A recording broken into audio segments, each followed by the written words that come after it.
Boa noite, irmãos.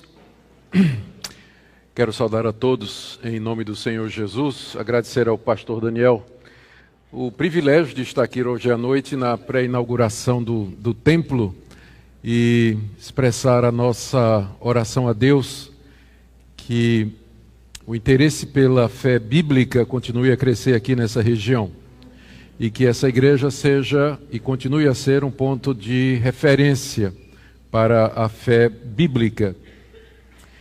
Queridos, hoje à noite eu quero falar a respeito da graça de Deus. Há muitos temas que poderiam ser falados, especialmente esse ano, que é o ano dos 500 anos da Reforma Protestante, mas sem dúvida a redescoberta da graça de Deus foi o ponto central na vida de Martinho Lutero, que o levou a repensar a venda das indulgências e uma série de dogmas da igreja da sua época. E a graça de Deus, ela havia como que sido soterrada durante o período medieval, por uma série de práticas estranhas ao Evangelho, algumas doutrinas estranhas ao Evangelho. E eu tenho a mesma avaliação hoje, 500 anos depois, se alguém me perguntar o que é que a igreja evangélica brasileira precisa redescobrir, minha resposta é a graça de Deus.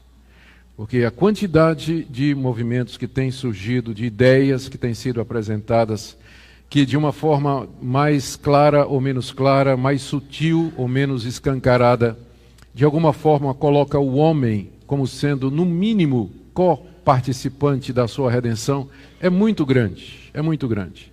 Pessoas há que estão em comunidades, ou igrejas, ou movimentos, em que elas são ensinadas a bater meta, cumprir cota, seguir determinados programas, determinados rituais, fidelização à própria denominação, fidelidade a um determinado líder, como se essas coisas não acontecerem, aquela pessoa vai perder a salvação ou nunca vai obter o favor de Deus.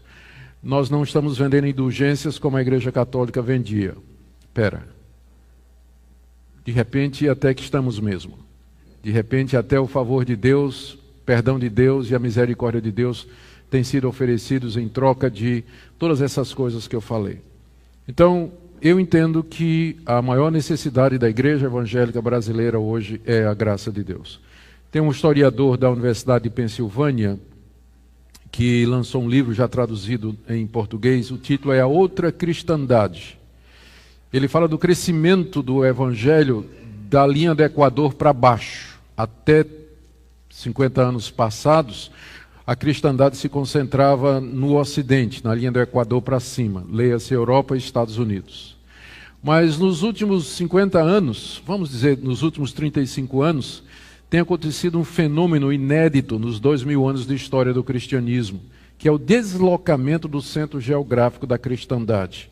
Hoje, o sul global, é o nome que ele dá, a região abaixo do Equador.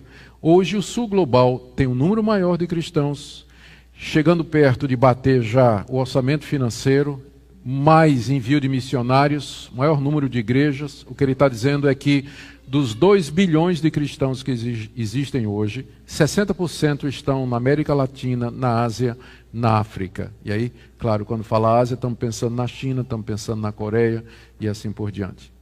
Só que boa parte dessa outra cristandade, é o nome que ele dá, é influenciada por movimentos desse tipo, onde o homem acaba sendo o centro e onde uma forma sutil de legalismo, e às vezes não tão sutil, reaparece. Por isso, como o lema da reforma era também Igreja Reformada sempre se reformando à luz da palavra de Deus, a reforma não para, ela continua sempre. E eu penso que nos itens, se alguém perguntasse, pastor, qual seria um dos itens em que a igreja precisa se reformar hoje no sul global? Sem dúvida, ela precisa voltar ao que a palavra de Deus diz a respeito da graça de Deus na redenção.